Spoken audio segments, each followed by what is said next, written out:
sociologically if the whole country was willing to act in good faith, you know? But Hmm.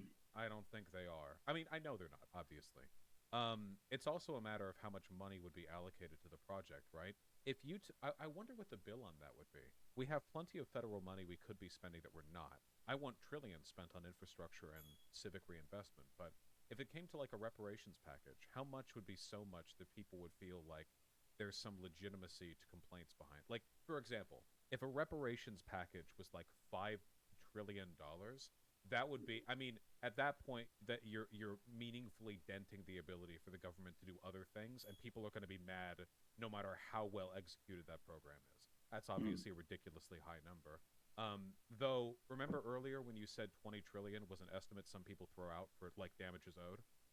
Right. Yeah, the number that I got when I did some math on my own, given some very basic interest, like established in other cases of comparable significance, would have been in the hundreds of trillions. It would have bankrupted the world.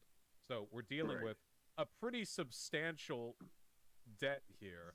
I just wonder, like what the sweet spot on that is. How well could you do the program without giving additional cause for complaint to people? Because not everyone who's going to complain is going to be like some conservative, like white supremacist or whatever. There are going to be plenty of people who just aren't as sold on the moral need for reparations, even if they're on board with fighting systemic inequality. I mean, it's not to me. It's not about the number. I think of reparations. Some people hold like, um, Uh oh, you're cutting out, man. Hello? Oh, might have to wait a second for our friend to return. Whoop! Hello! And I can't hear you. I still can't hear you. Can you hear me? Shake your head if you can hear me. Okay, nice. Okay, well that's half the equation. Here, let me rejoin the call. Maybe it's on my end. Who knows? hello. Oh, never mind. Yeah, Hello. sorry. I'm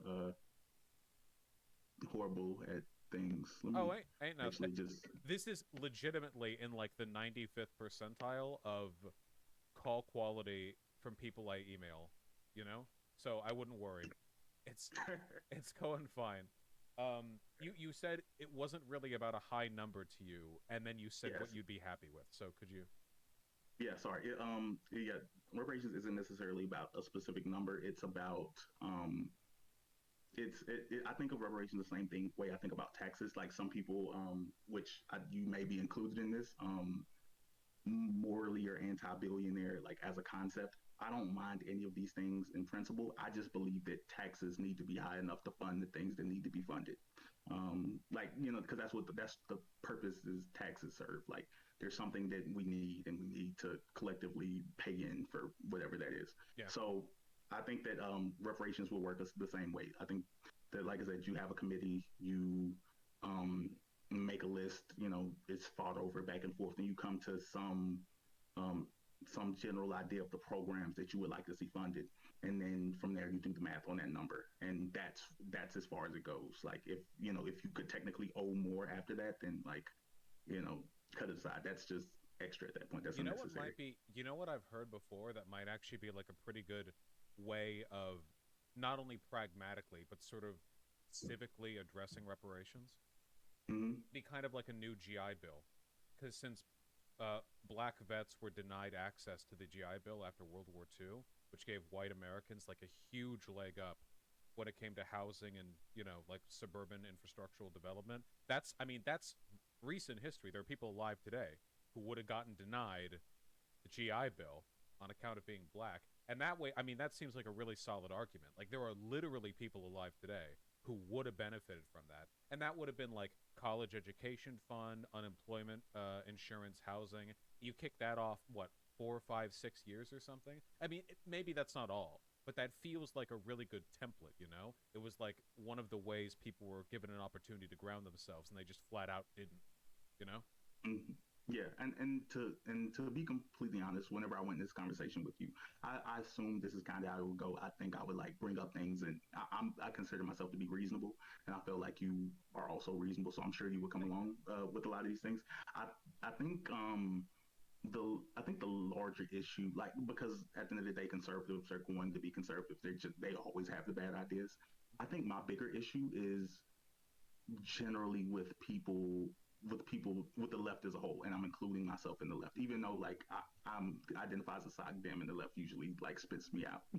like um like with the left, whenever it comes to reparations, like even when I was reading earlier in the chat from your community, like it was like, oh, black people are seeking handouts, and it just felt very weird. It seems like the left has sometimes gets pretty class reductionist when it comes to this specific issue, and it doesn't seem like we do that with um, other groups of people. And it may be because like you have a larger, you don't have a very large like black community engagement that like leads people to feel in that type of way.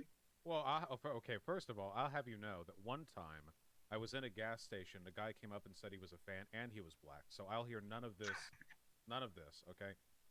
Yeah. I make no account for my chat with regards to like the sort of class reductionist approach. I think it's because in American society we've kind of, at least explicitly, agreed in the idea that class is one of the only demographic characteristics that it's acceptable to actually discriminate against. Um, Mm-hmm. Now, obviously, if you're disadvantaged in a means by your class, you can change that. I mean, you can't unblack yourself, but a poor person can potentially become rich. But for the most part, people stay where they are for their whole lives.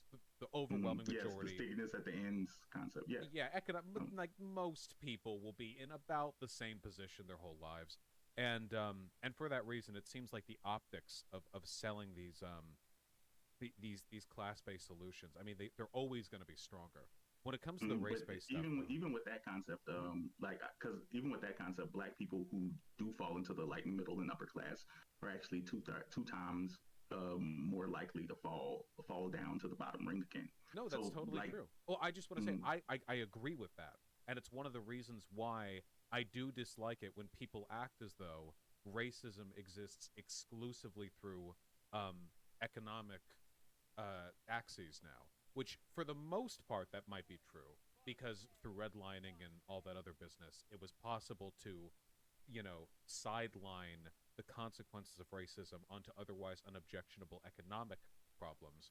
But mm, it's not holistic. There are plenty of ways, rich or poor, that black folk get screwed over in ways white folk don't. right, and I think because an analogy I always use is if someone like if we're running a race and give you a 20-yard head start. And then you say, okay, you know what? We're like, and you're just holding me back. And then like you find like who the other person finally lets me go. And now like, all right, now we're raising from equal playing field, but you still have that 20-yard head start if you don't like address and like specifically fix that problem. Because my thing is if you get, okay, we're going to move everybody 20 yards up now. Well, now you're still 20 yards in front of me. I think that it's important to specifically target who you want to address, especially when you're dealing with situations of people who are like um, placed in that position. Like, don't get me wrong, poverty exists in society, and I believe that like the system exists to create like a lower ring, and like a lower class of people. But like the difference with black people, which black people in an American sense, is like black people were systemically targeted to specifically be placed at the bottom ring. Like like white people who are poor in America are poor. Like it could have been anybody. It just happened to be you. Yeah, But no, for black sure. people who are poor in America were specifically like it was supposed to be you, Also, there are which very I few is different. situations where a person who is white, whether they're poor or rich, would have their lives made easier if they were black, even if you changed Mm-hmm. nothing about their socioeconomic situation. In most instances, there would be a sharp decline in the ease with which they can live their life if you made them Mm-hmm. black, or vice versa, if you took a black guy and so on. Not always, not for everyone, but Right. statistically significantly enough. Um, Mm-hmm. I do agree. You can't just rely on a class based approach. It's just a matter of the political priorities you're willing to fight for. Right. And I mean, I guess these are like two separate but interlocked things: the need for justice and the need for equality. Mm-hmm. And I can totally get behind that. I think the goal would be, I feel like when it comes to economic outcomes, it would be possible to alleviate almost any economic disparity between the races without policies specifically targeting one race or another. It is like in concept, if you have policies which disproportionately benefit poor people, that's going to overwhelmingly help black people just because more black people are poor than other races are. And I feel like if you take that logic and you multiply it along enough policies, enough approaches, eventually you could get everyone about on par. But that's not justice necessarily. That's just, I guess, that would be a cleaning project that any society should engage in no matter what Yeah, they but do. that's just a country's responsibility. In Yeah, my, yeah, that's baseline country responsibility. That's not like the exceptional debt owed for what would it be, 2.5 centuries of of chattel slavery. So mm-hmm.